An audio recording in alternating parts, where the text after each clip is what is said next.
Happy Friday, ladies and gentlemen, all in crypto here, and I hope you've all had a wonderful week despite the price action that has really come on over the past 2 days. The cryptocurrency market is selling off somewhat as the government shutdowns in the United States come to a close. Who'd have thought? It's often a buy the rumors, sell the news sort of event. And the stock market was down significantly yesterday, the S&P 1.6% down. That, of course, has lent on Bitcoin and the broader cryptocurrency space, markets generally, I would say. But I think Bitcoin in specific is having some of its own issues. And we're going to talk about that. We're going to be looking at MicroStrategy, what's taking place there. We're also going to be talking about how actually altcoins are holding up rather well despite what Bitcoin is doing. Bitcoin dominance is still coming down despite generally Bitcoin being down. And I think this could have everything to do with MicroStrategy, some of the fears around it. Now, I hope for everybody's sake in the cryptocurrency space that MicroStrategy can resolve perhaps some of the things that are going on. Or I should just really say get through this. Because if something was to happen to MicroStrategy, I think they have around about 600,000 Bitcoin. You are potentially looking at a larger FTX or Luna crash, and I believe that would be a very bearish event if something were to happen. And there's no certainty on that yet. There's a lot of people sort of preying on Michael Saylor's downfall. I've got to admit, I'm not a Bitcoin maxi. I think a lot of the things that he says on Bitcoin are certainly in relation to the rest of the crypto space that he just refuses to acknowledge are idiotic. But he has built, MicroStrategy, dead company from the dot-com boom onwards. He's really revived that and actually made it a very high-valued company to date. And the problem is now the Bitcoin that they have, I believe, is outweighed by the debt. And you see MicroStrategy going under 1 NAV. And the chart doesn't look great. I actually spoke to my Patreons about that on Wednesday when we have a meeting. And of course, we gave a bit of an update on everything yesterday. I'm still bullish on the crypto markets, guys. Despite a few bad things happening, we had good news with the XRP ETFs. Let's just kick things off with a little bit of price action. Bitcoin coming down somewhat. I do just want to remind people, so forget the technical patterns that we've got, that this is still one of the milder pullbacks that we've had thus far in this bull market. And I do believe that Bitcoin is still in a bull market. How anybody can call this a bear market for Bitcoin, I don't know. There are a lot of concerns that I think are fueling perhaps the markets that I do think eventually climb the wall of worry. I do think we've got this generally good economic environment. We spoke to you about why we think that is, looking at the S&P, so on and so forth. We've also got a lot of technical targets for crypto.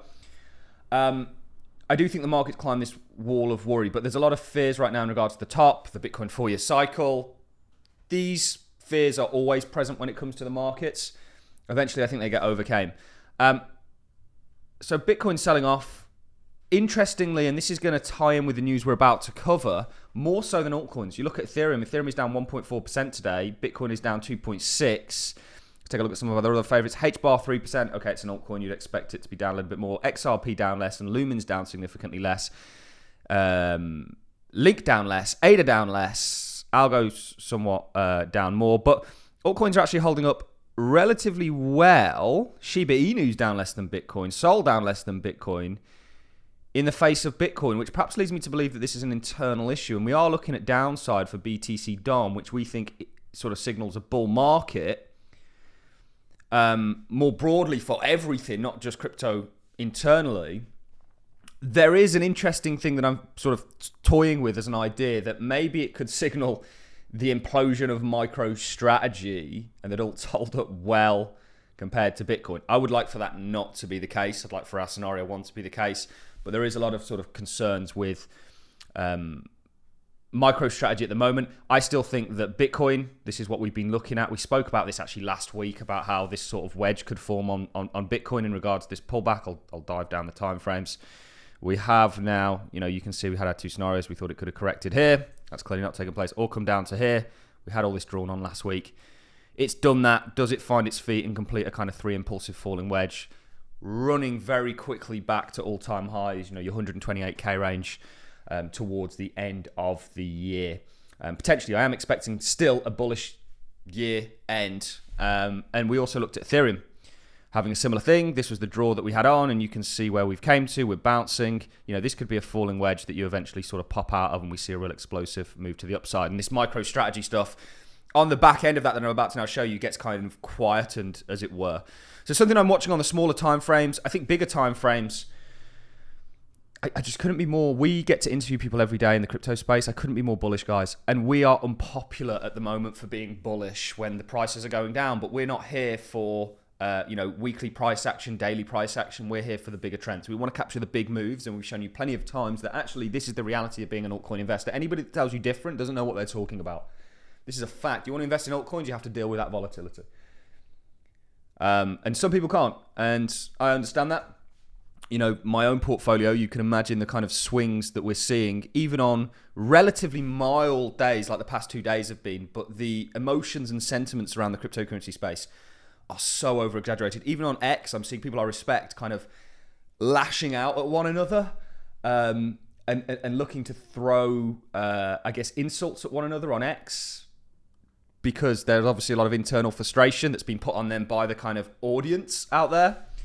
Look, we got a very thick skin. With a name like Rupert, you have to develop one of those. And we remain long and strong. We remain very bullish. We think that crypto has got a spectacular time ahead of it. And I don't think anything has changed, despite perhaps concerns with MicroStrategy that I'm going to come on to with you guys now. This, I believe, is the head of research at Uphold. Thursday, November the 13th, MicroStrategy NAV, net assets under value, dipped below 1. Saylor's BTC holdings are worth less than the firm's total debt because they've leveraged debt to buy Bitcoin. Of course, that's a risky play because Bitcoin goes up, that's great. Bitcoin goes down, that's not so good. I would even be tempted, and it's something I have explored, to even turn Allincrypto into a kind of somewhat DAT for certain altcoins that I'm a fan of that I think are going to play a substantial role in the future. It's a big bet, but it's a bet I'm confident on. I guess MicroStrategy is confident on that with Bitcoin. The problem is confidence, isn't a guarantee. So this is the headlines right now. This is potentially why we're looking at Bitcoin selling off more so than the rest of the market. And I hope that's not why we see that Bitcoin dominance cycle complete, or that phase 4 for Bitcoin dominance that we're expecting complete. And altcoins just hold up better.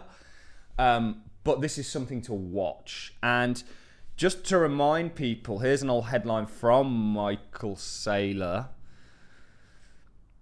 I've always pushed back on this kind of godlike character that people have painted Saylor out to be. First of all, we're human beings. We are not God.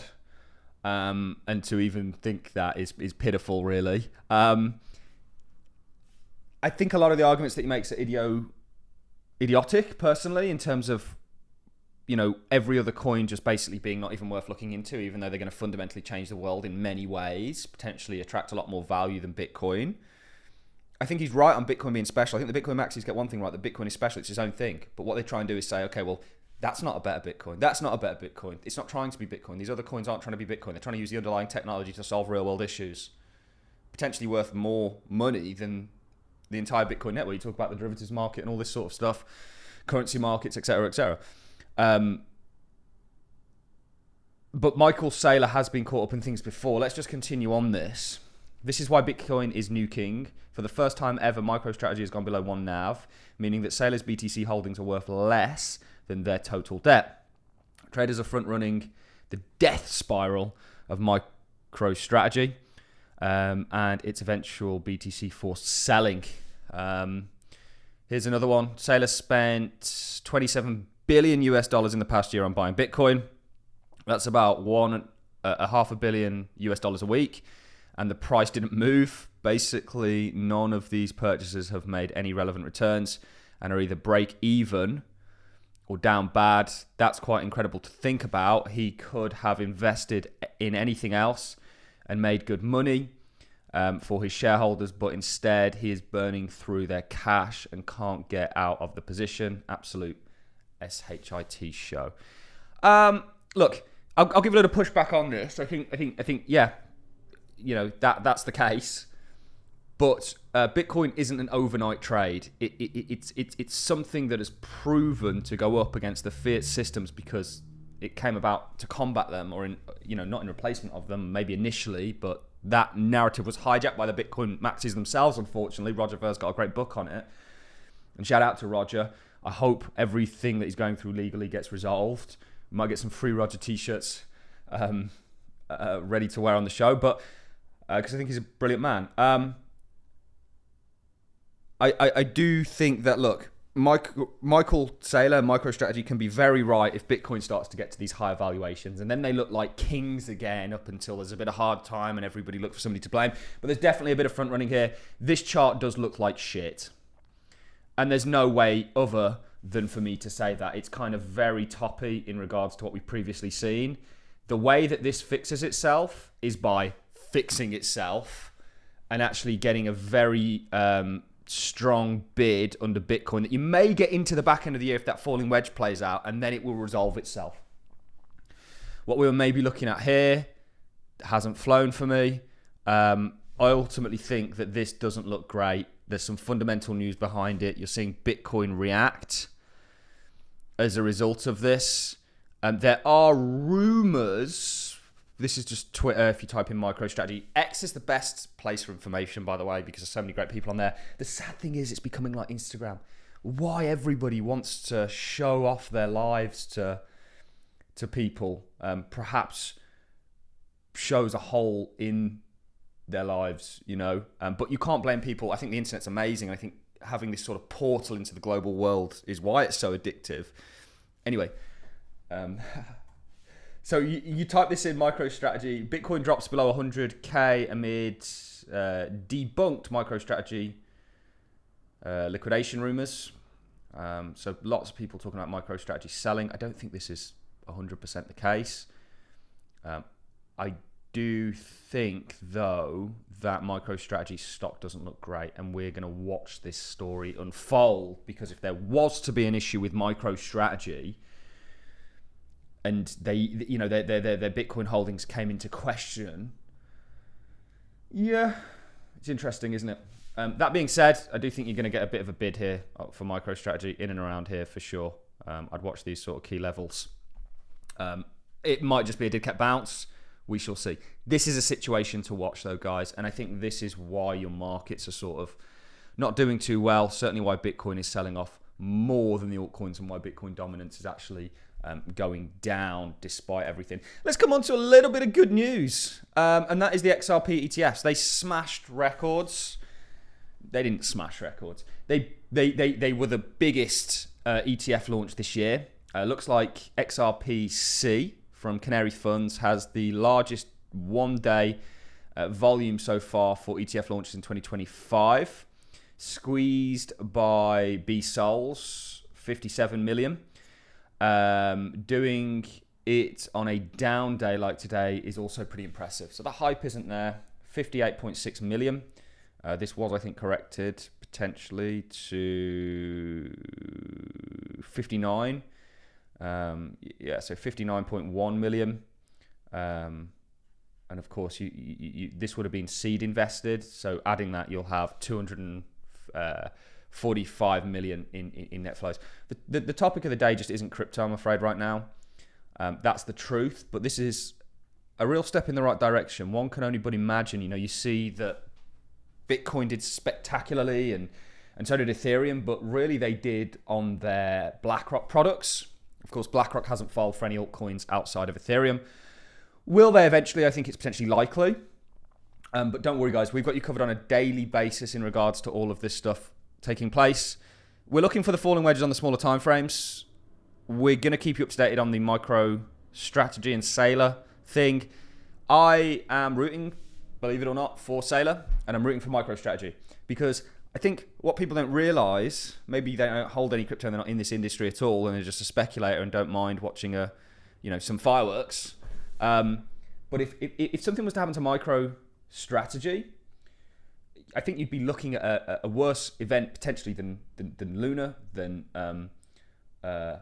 FTX, so on and so forth. Certainly if it was to resolve in that kind of a manner.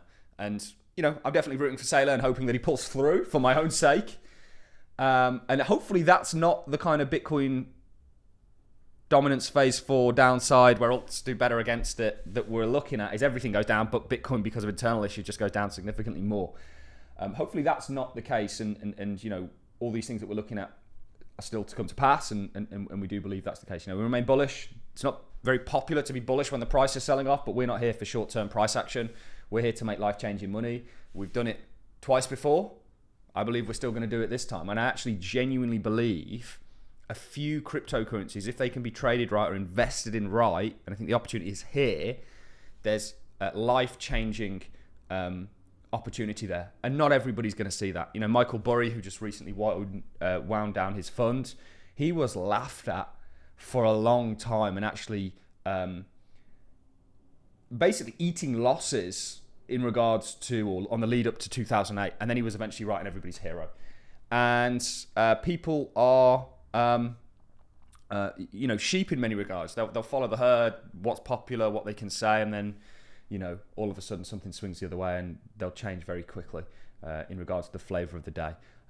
We take a bit more of a step back and say, okay, what's going on here? Do we have the components for a good investment? And certainly, from my opinion, this isn't financial advice, I think crypto is on a trajectory to change the world and is going to be valuable as a result of it.